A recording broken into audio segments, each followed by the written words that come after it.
Vítaj pri dnešnom experimente vo Worldboxe. Rozhodol som sa vytvoriť menší, no maximálne prosperujúci svet plný života. Vybudoval som 5 ľudských miest, kde žilo len pár stoviek obyvateľov, no ich ulice boli rozvinuté, obchod kvitol a panoval tu absolútny mier. Všetko fungovalo dokonale, až kým som sa nerozhodol, že je čas na trochu poriadneho chaosu. Hneď od prvej sekundy som na ne bez varovania poslal ničivé tornádo. Prvý veterný vír sa prehnal priamo cez 5 mestských centier a za pár sekúnd zmietol polovicu budov aj s obyvateľmi. Keď sa preživší ľudia pokúšali zachrániť svoje domovy, pridalo sa k tornádu ešte niečo horšie.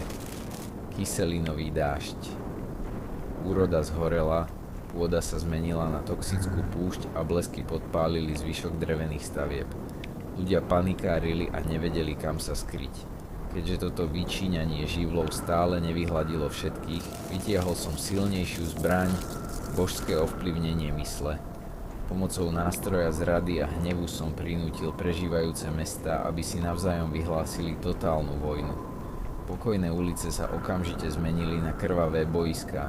Susedia sa obrátili proti susedom, armády ostreľovali hradby rivalov a svet sa ponoril do absolútneho šialenstva.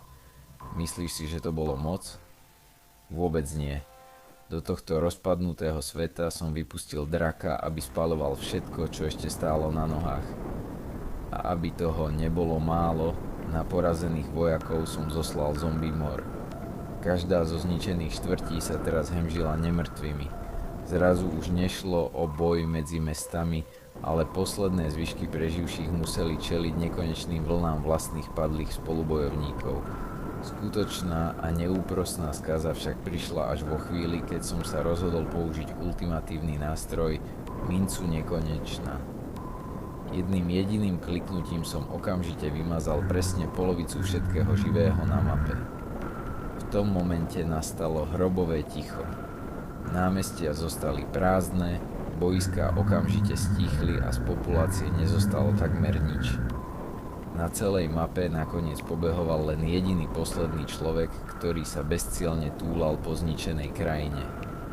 Worldbox je úžasný v tom, aké rýchle a neúprosné dokáže byť zničenie sveta, ktorý ste stávali celé hodiny.